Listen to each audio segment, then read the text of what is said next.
You don't have to be like Megan Thee Stallion or be like Cardi B or be like anybody else but yourself, or even be like me.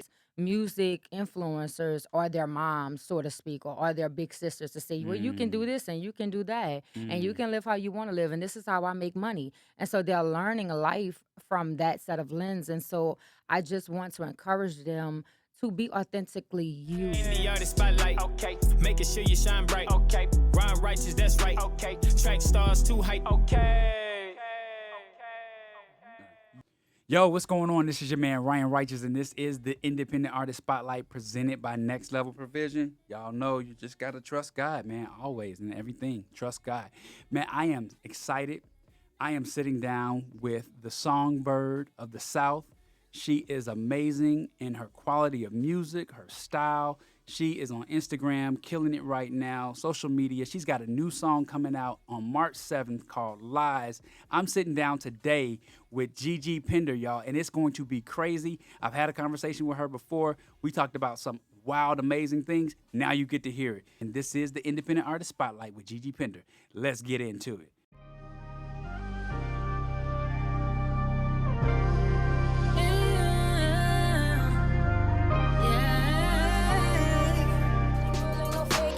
Imitating me and watch your followers get taken. I keep it so original. You ain't gotta like it, but you gon' feel it though. Cause it's my time to shine, that's why I'm in the spotlight. Take what So is mine, talk baby to girl, them you and tell them about who you are. Yes, so I am a New Orleans native. I Mm-hmm. am a Clark Atlanta graduate, alumni. Shout out to the Panthers. Me too, me too. Yeah, Shout of out to the course. Panthers. Yeah. I am a singer and songwriter, and as Mm-hmm. of lately, I am a Christian R&B singer songwriter. I'm an artist pursuing this music right now, and Yeah. so I'm excited about it where I am right now. Giving you a lot of times we get all the way through life and we don't even know our purpose, right? Yeah. When did God tell you about your purpose for this gift? I would say that I've been singing all my life. I Yeah. started singing in church choirs and school choirs, and always had the awareness that I could sing. I Mm-hmm. started songwriting at the age of 12. And for the longest, I just thought that me being a singer and an artist was like my purpose. I'm like, this is all I want to do. I don't have a Mm-hmm. plan B. Even though I did go to college and my degree is in marketing, I still was like, I want to be a singer, Okay. And I started to pursue music heavily in about 2017. But in 2019, when the pandemic hit, God really set me down from the music, and it was very disappointing because I felt like that was the point where I really started to get serious about the Sure. music, putting myself Sure. out there, pursuing it heavily. So when He set me down, I really could not understand why. And so God began to really take me on this journey of understanding who He was further, and who I was as a person, and why music needed to be prioritized correctly. And so at that point, I sat down for like 4 years, but I started to really um, start doing prayer calls, started doing things that were more ministry based. Mm-hmm. And I recognized that God was showing me, you are more than an artist, you are more than a singer. So talk to me a little bit more about "To Thine Own Self Be True." So To Thine Own Self Be True also started with the music. Yeah. I always knew that I wanted to be an artist of integrity. I wanted, even though I started as an R&B singer, I always still wanted music to reflect love in a healthy way and life in a healthy way. And I didn't want cursing in my music, and I didn't Mm-hmm. want sexual subliminals in my music, right? Yeah. I wanted it to be something that my parents could listen to and feel proud of, or if they Absolutely. showed it to a church member, they wouldn't be like, is this your daughter, Yeah. singing this music? So Yeah. I've always valued, even listen to other people's music, quality music, you know what I Mm-hmm. mean? And so that's where the To Thine Own Self Be True stemmed from. But Okay. I think as I also journey, like I just talked about with my relationship with God, God was saying there is an identity that I've given you in Christ that is a true identity, right? It's the Mm-hmm. identity that before you were formed in your mother's womb that I gave you. And so Certainly. that was the process. I would say that the personal journey and personal process, personal development that God was Mm-hmm. taking me through to understand, who are you really? What is your true purpose? Mm-hmm. What is your true identity? And yes, I've given you gifts and abilities, but they are only vehicles in the process of your purpose. They're not the main thing. Tell us about your influences, like who are some of the musical influences that influenced you early on? My favorite singer of all time and will probably forever be is Whitney Houston. I loved Oh, her purity in her voice. I yeah. felt like when she sung from her heart. Yes. And though, yes, she had many challenges, she was a real person. You know what I mean? I think another person who I always admire was Aaliyah. And rest in peace to her because I feel like she got cut off so early in her career. Mhm. And another person is obviously Mary J. Blige because I feel like her uh, transparency, Mhm. her being authentic and who Mhm. she was, helped her music. You know what I mean? But talk about your music. What has been some of the inspiration behind the songs? To me, it sounds like it's a lot about life, but Hmm. clarify that.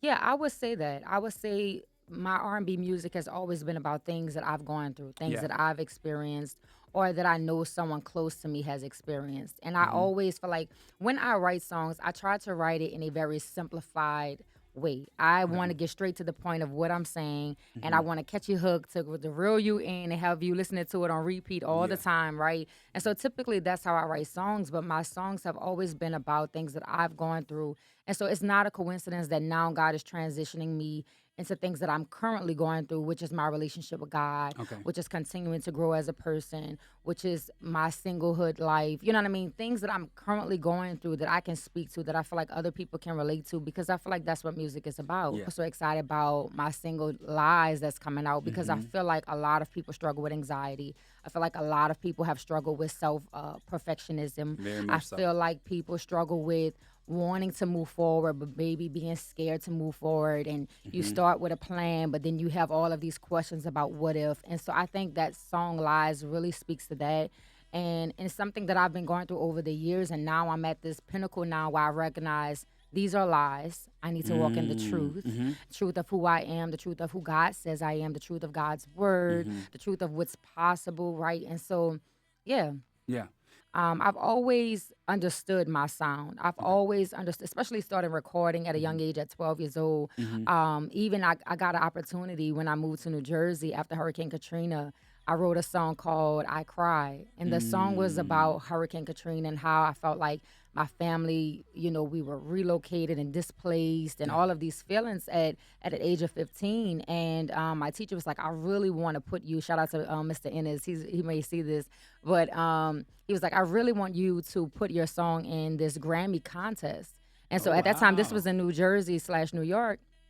And he said, yeah, I really love the song. I'm going to put some music behind the song and I'm going to put your song in this contest. And at that time, the contest was in New York, was held in New York. I want to say Chris Brown was like the guest artist. And this was a while back. I mean, we're talking about 2005, 2006. And my song ended up winning that contest. I ended up winning a Oh, that's Grammy, a dope. high school Grammy, That's cool. at the age of 15. This next step of your life, the next phase is Uh-huh. you're moving to Texas. Yeah. You're picking up and you're just going without any type of real solid foundation. Yeah. God has just told you to go and you're being obedient. Yes, Talk about absolutely. what that's going to look like for you.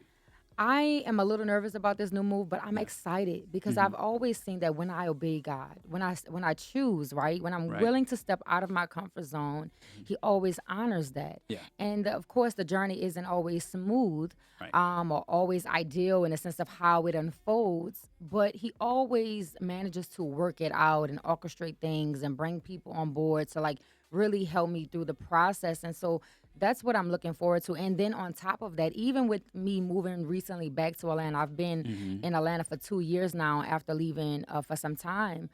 It was the same process. I had knew God was telling me to leave, that my time in New Orleans had come to an end at that point. And so when He brought me back, I didn't have a job. I didn't quite know where I was going to stay. I still was trying to figure things out. Yeah. But God still allowed me and made a way for me to be here. Talk about the advice that you would give to young ladies. Right now in the music industry, we have a lot of bad examples Yeah. of female artists Yeah. and the things that they say and the things how they present themselves. Yeah. Having been in that space, at a HBCU, early on in college years, early on in your years, how do you see yourself being able to help young ladies that are struggling with finding, idolatry in that music, Yeah. but also finding a safety place in your music. Absolutely. I think the first advice I would give though is to be genuine and to be authentically Yeah. you. I think a lot of young ladies don't have role models. I've had role models in my life. I've had my mom and my sisters and my grandparents who have, walked a certain way. You Yeah. know what I mean, and have presented themselves a certain way Yeah. that showed me, yeah, you are a lady of integrity, right? Right, And right. so we don't accept anything less.